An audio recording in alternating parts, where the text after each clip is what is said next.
Average life radio active element की average life जो है ना वो कैसे निकालेंगे। मान लिया कि हमने शुरुआत में n is equal to number of atoms taken initially, ठीक है। Let n is equal to number of atoms left अनडिकेड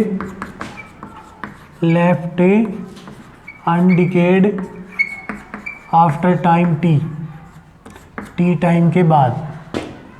if dn is equal to number of atoms decayed in time dt, then life of N atoms dn atoms की life कितनी हो जाएगी भाई, dn into t plus dt। t time तक n atom decay हो चुके, n बचे हुए हैं, dt टाइम में dn एटम मान लो डिके हो जाते हैं तो उनकी लाइफ हो जाएगी t प्लस में dt, dn into d plus dt। जैसे मैंने कल करवाया था कि 100 साल के बाद 100 एटम डिके हो गया तो 101वां होगा 101 के बाद 102, 103, तो 103वें एटम या इन तीनों एटम्स की जो है टोटल लाइफ वो कितनी हो जाएगी 100, 101 इस प्रकार। तो ये जो इसकी मल्टीप्लाई हम खोलेंगे TDN वाली, ये हो जाएगी हमारे पास dn into T plus D T. तो ये इसको मल्टीप्लाई कर देंगे TDN प्लस में dn dt, ये समाल होता है नेगलेक्ट कर दिया जाएगा। तो dn एटम्स की लाइफ होगी हमारे पास TDN। Total life of n note atoms की टोटल लाइफ निकालने के लिए हम मान लेते हैं कि शुरुआत में एक भी एटम डिसइंटीग्रेट नहीं हुआ था और बाद में हो जाते हैं सारे के सारे डिसइंटीग्रेट हो जाएं, तो TDN का इंटीग्रेशन 0 to n नोट हो जाएगा और ये टोटल लाइफ होगी हमारे पास T। देयरफॉर एवरेज लाइफ हो जाएगी भाई T average is equal to total life बटे n नोट, ठीक है। यानी कि जो एवरेज लाइफ आ जाएगी 1/n nought into 0 to n note TDN, ठीक है भाई। ये dn एटम्स की लाइफ थी, ये टोटल लाइफ निकाल दी एवरेज। अब हमने dn की वैल्यू निकालनी है as n is equal to क्या होता है n नोट e की पावर माइनस लेमडा, ठीक है। तो dn की वैल्यू क्या हो जाएगी, dn की वैल्यू हो जाएगी माइनस n नोट, फिर इसका डिफ्रेंशिएशन करेंगे लेमडा और e की पावर माइनस लेमडा t, ये dn की वैल्यू हो जाएगी। इक्वेशन नंबर होगी 3। इसको हम किस में यूज़ कर दें, इक्वेशन नंबर 3 को किस में यूज़ कर दें, इक्वेशन नंबर 2 में। इक्वेशन नंबर 2 में यूज़ करते हैं तो T एवरेज की वैल्यू ये हो जाएगी 1/n nought into integration 0 to n nought minus में लेमडा n नोट e की power minus lambda t dt, n nought से n नोट कट जाएगा। T एवरेज की वैल्यू आ गई हमारे पास minus lambda 0 to n nought, T भी तो था t e की पावर माइनस लेमडा t। अब ये जो टाइम की जो लिमिट है इक्वेशन नंबर 4 में, उसको हमने चेंज करना है, टाइम लिमिट चेंज करनी है। टाइम लिमिट कैसे चेंज होगी, इसी रिलेशन में कि n is equal to N naught की वैल्यू e की पावर माइनस लेमडा टी होता है, n is equal to N naught. तो जब हमारे पास एक भी एटम ना बचा हो, यानी n की वैल्यू 0 हो, n की जगह 0 रखेंगे हम, तो हमारे पास लिमिट बढ़ेगी एन नोट इंटू ई की पावर माइनस लेमडा टी, ये 0 के बराबर है, तो इसका मतलब ई की power minus lambda T is equal to 0। ठीक है, इसको लिखा जा सकता है 1 अपॉन ई की power lambda T is equal to, तो ये तभी 0 होगा जब 1 अपॉन इन्फिनिटी होगा, क्योंकि 1 अपॉन इन्फिनिटी 0 होता है। तो इसका मतलब ये होगा कि यहाँ पे हम t की वैल्यू इन्फिनिटी करेंगे। ये फर्स्ट कंडीशन प्रूव होगी कि जब टाइम n की वैल्यू 0 है तो टाइम इन्फिनिटी हो, यानी कि बहुत ज़्यादा टाइम के बाद सारे एटम ख़त्म हो जाएंगे। जब n की वैल्यू n नोट हो तो यहाँ पे रखो n nought is equal to n nought into E की पावर माइनस में लेमडा टी, n नोट से n नोट कट जाएगा, तो 1 इज इक्वल टू ई की पावर माइनस लेमडा टी। ठीक है, इसका मतलब 1 is equal to 1 upon E की पावर लेमडा टी। तो 1 को 1 से ही तो डिवाइड करना पड़ेगा, तभी तो 1 बनेगा। तो इसका मतलब ये हुआ कि ई की power lambda T is equal to 1 बनाना है हमने, इसका मतलब हुआ कि ई की पावर 0 बनानी है, तभी तो 1 होगा। तो इसका मतलब टी की वैल्यू 0, क्योंकि lambda T is equal to 0 और टी इज इक्वल टू, तो ये 2 लिमिट असाइन कर दी हमने। पहली कंडीशन है कि जब n की वैल्यू 0 है तो टाइम इन्फिनिटी हो जाएगा, और n की वैल्यू n नोट है तो टाइम हो जाएगा, यानी कि शुरुआत में इनिशियली। तो इसका मतलब ये हुआ कि हम इक्वेशन नंबर 4 की लिमिट असाइन करके और टी एवरेज की वैल्यू कैसे निकाल सकते हैं कि T average is equal to, equation number 4 में रखेंगे T average is equal to minus lambda, जब 0 था तो इन्फिनिटी, इन्फिनिटी से 0 टी ई की पावर लेमडा टी। इस नेगेटिव साइन को हमने ठीक करना है, पड़ा रहेगा तो भी कोई दिक्कत नहीं। हम इस लिमिट को नेगेटिव को पॉजिटिव बना सकते हैं यदि लिमिट चेंज कर दें, तो इसकी लिमिट चेंज कर देंगे और ये बन जाएगा हमारे पास lambda 0 to infinity T E की power lambda T D T. ये इक्वेशन नंबर होगी 5। अब इस इक्वेशन नंबर 5 को इंटीग्रेटिंग बाय पार्ट्स करके हम क्या करते हैं, इसकी लिमिट निकालते हैं, एवरेज वैल्यू निकालते हैं।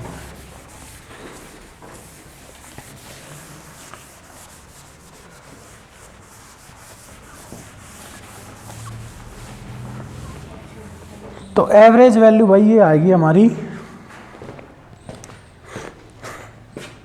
इसको इंटीग्रेटिंग बाय पार्ट्स कर दो, integrating by parts.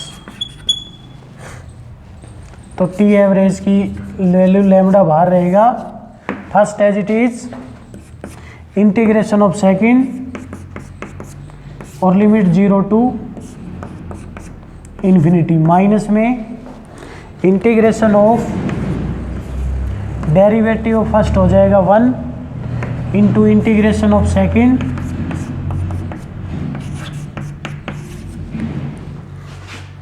First as it is integration of second, second का इंटीग्रेशन, सेकंड फंक्शन ये है एक्सपोनेंशियल, ILAT लगा के देखेंगे मैथ में। तो ये एक्सपोनेंशियल है, सेकंड फंक्शन है, तो ई की पावर माइनस लेमडा टी, तो ये हो जाएगी ई की power minus lambda T upon minus lambda, minus में 0 टू इन्फिनिटी ये हो जाएगा, ये माइनस माइनस प्लस हो जाएगा। इसमें जब इन्फिनिटी रखेंगे तो ये पार्ट 0 बना देगा, 0 रखेंगे तो ये पार्ट 0 हो जाएगा, तो ये पहला पार्ट हो जाएगा 0। तो इसका मतलब हमारे पास ये दूसरा, और इसमें माइनस से माइनस प्लस होगी 1 बाई लेमडा। तो टी एवरेज की वैल्यू यहाँ से आ गई है, लेमडा बाहर था, 1 by lambda into 0 to infinity E की power minus lambda T D T. अब उसका फिर दोबारा इंटीग्रेशन करो ई की पावर माइनस लेमडा टी का, वैसे ये लेमडा से लेमडा कट जाएगा, एक स्टेप और लिख लेते हैं, चलो 0 टू इन्फिनिटी ई की पावर माइनस लेमडा टी। अब इसकी इंटीग्रेशन हो जाएगी E power lambda T by minus lambda 0 to infinity.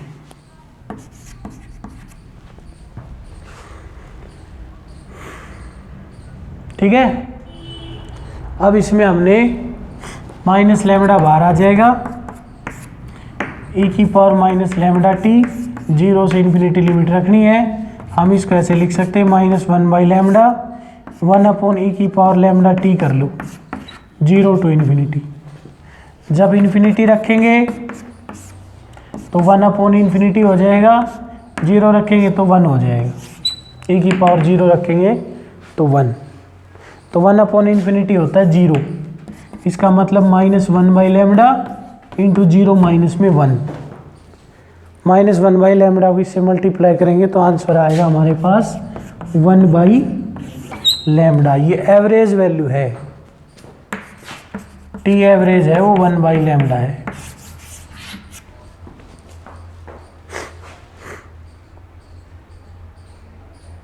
ठीक है, ये एवरेज वैल्यू आ जाएगी। अब हाफ लाइफ की टर्म में टी हाफ कितना था, 0.693/λ। तो 1/λ को टी एवरेज लिख सकते हैं, तो टी हाफ की वैल्यू ये भी हो सकती है 0.693 इंटू टी एवरेज। ये रिलेशन भी काम आएगा जो बुक में नहीं है। ठीक है, एवरेज वैल्यू देके हम हाफ लाइफ निकाल सकते हैं, हाफ लाइफ से एवरेज निकाल सकते हैं, क्योंकि 1/λ जो है वो किसके बराबर है, टी एवरेज के बराबर। तो यहाँ से टी एवरेज की वैल्यू आ जाएगी, अगर हाफ लाइफ दे रखा हो तो टी हाफ अपॉन 0.693 है। क्लियर हो गया?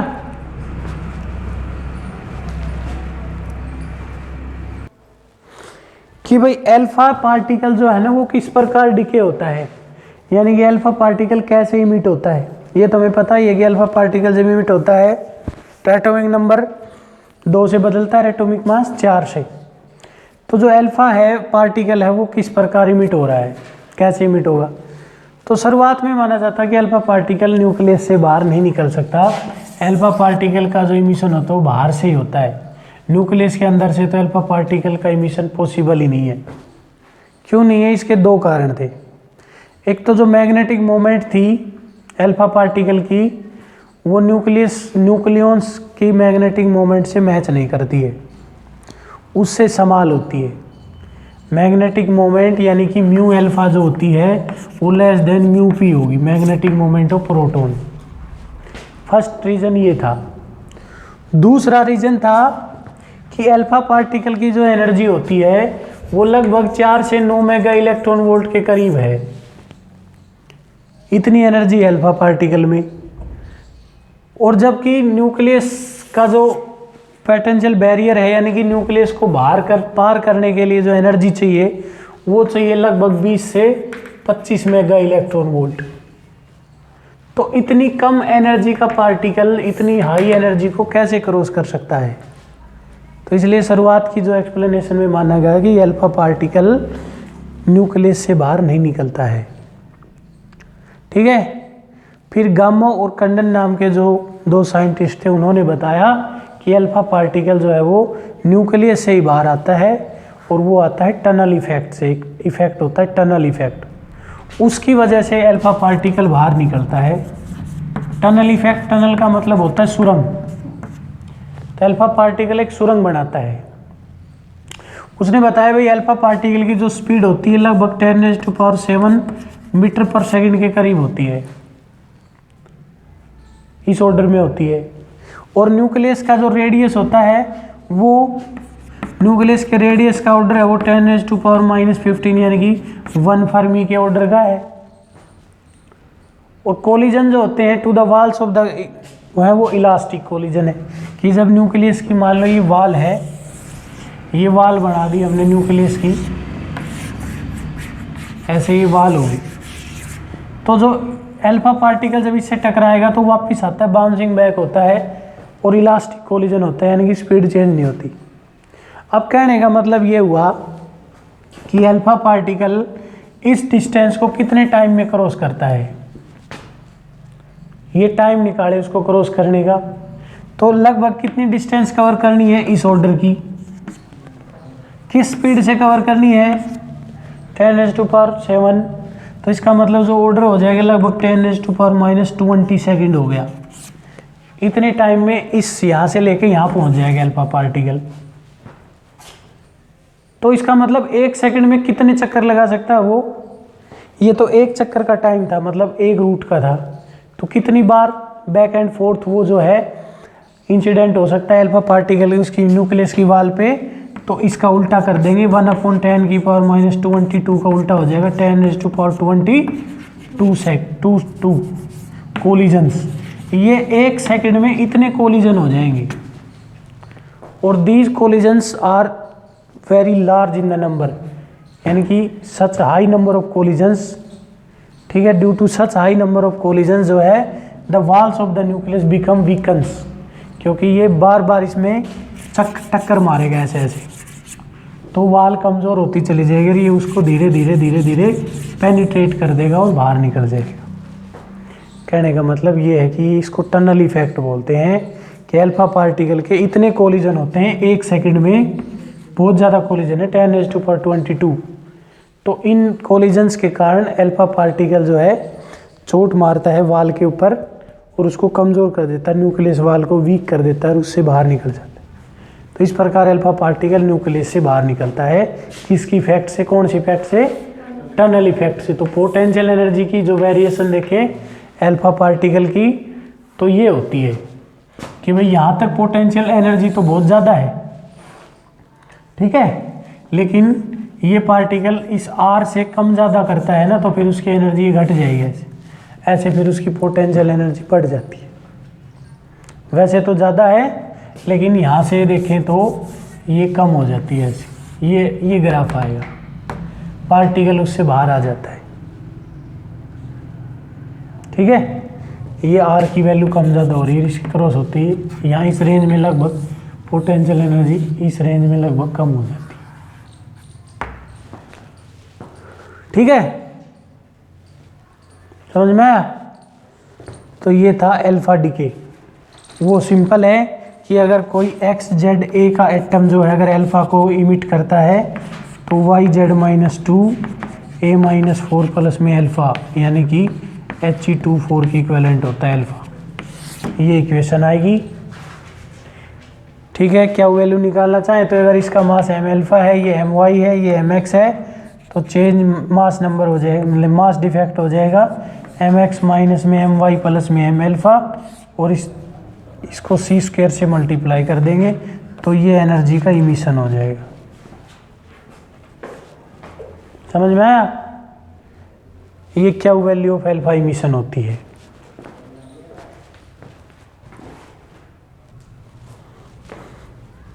अगर किसी XZA एटम में से अगर बीटा पार्टिकल का इमिशन होता है तो वो YZ+1A रह जाता है, और ये बीटा पार्टिकल प्लस में एनर्जी।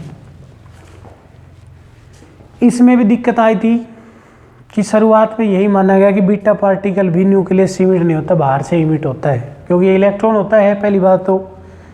दूसरी बात ये अंदर से क्यों नहीं माना गया, तो दो कारण थे। पहला कारण ये था कि बीटा पार्टिकल्स की एनर्जी बराबर नहीं होती, सभी बीटा पार्टिकल्स की एनर्जी इक्वल नहीं होती है।